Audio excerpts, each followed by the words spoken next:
The Tenali cine citizens welfare association July నెల సమావేశం ఆదివారం సాయంత్రం నిర్వహించారు.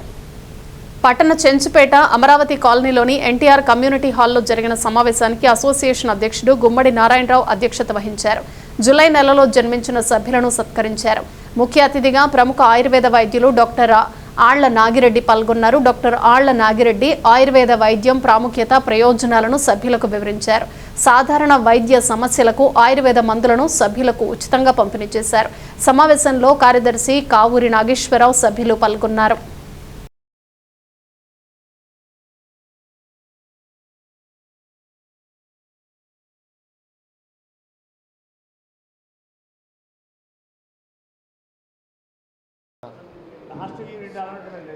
కేక్ పెట్టించుకోని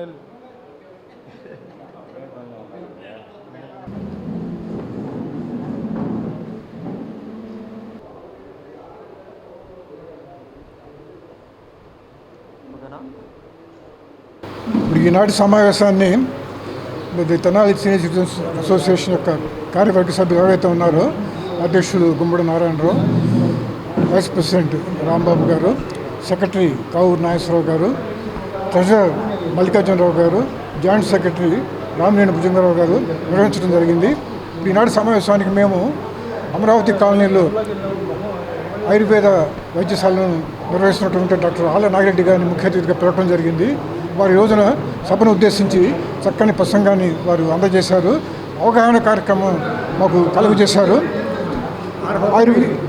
భారత వైద్యం అనేటువంటి ఆయుర్వేదంలో దాని యొక్క ప్రాముఖ్యత ఏంటి, దానికి పూర్వవైభవం ఎలా తీసుకురావాలో చక్కగా మాకు వివరించడం జరిగింది. ఈ రోజున కూడా ప్రపంచవ్యాప్తంగా దేశవ్యాప్తంగా కూడా చాలామంది ప్రజలు ఆయుర్వేదం వైపు టర్న్ అవుతున్నారు. వారు ఈ విధంగా చక్కటి అవగాహన కార్యక్రమం నిర్వహించి ఉచితంగా మందుల్ని పంపిణీ చేయడం జరిగింది.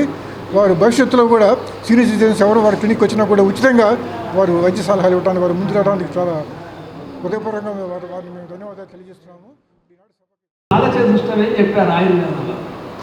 పాత చేష్టం అయితే వైద్యుడు, రోగి, ఔషధం, పరిచారకుడు, ఈ నలుగురు సక్రమంగా ఉంటేనే చికిత్స సక్రమంగా పూర్తవుతుంది. డాక్టర్ గారి దగ్గర పోతాము, మందులు ప్రిస్క్రైబ్ చేస్తాడు, వాటిని మరి సరిగా తీసుకోలేము, ఉపయోగం ఉంది. ఆ డాక్టర్ సరిగా లేదనుకోండి, వాటి దగ్గర కమర్షియల్ మందు ఇచ్చాడు అనుకోండి, మనకు ఉపయోగం లేదు. ఒకవేళ మందు మంచిదే ఇచ్చాడు, డాక్టర్ మంచిదే సలహా ఇచ్చాడు, ఇంటికి వచ్చిన తర్వాత రోగి ఇబ్బందులు ఏంటని పక్కన పడేశాడు, ఉపయోగం ఉంది. రోగి కూడా సహకరించాలా? సరే, రోగి సహకరిస్తున్నాడు, మంచి డాక్టర్ గారు ఇచ్చారు, మంచి మందులు ఇచ్చారు, పరిచారకుడు సక్రమంగా లేడనుకోండి, డిసీజ్ బెటర్ పడిపోయాడు, సరిగా వాడు లేదు, పరిచారకుడు సక్రమంగా చేయట్లేదు, ఉపయోగం ఉంది. సో ఈ నాలుగు సక్రమంగా ఉంటేనే కేవలం శాస్త్రంలో చాలా వివరంగా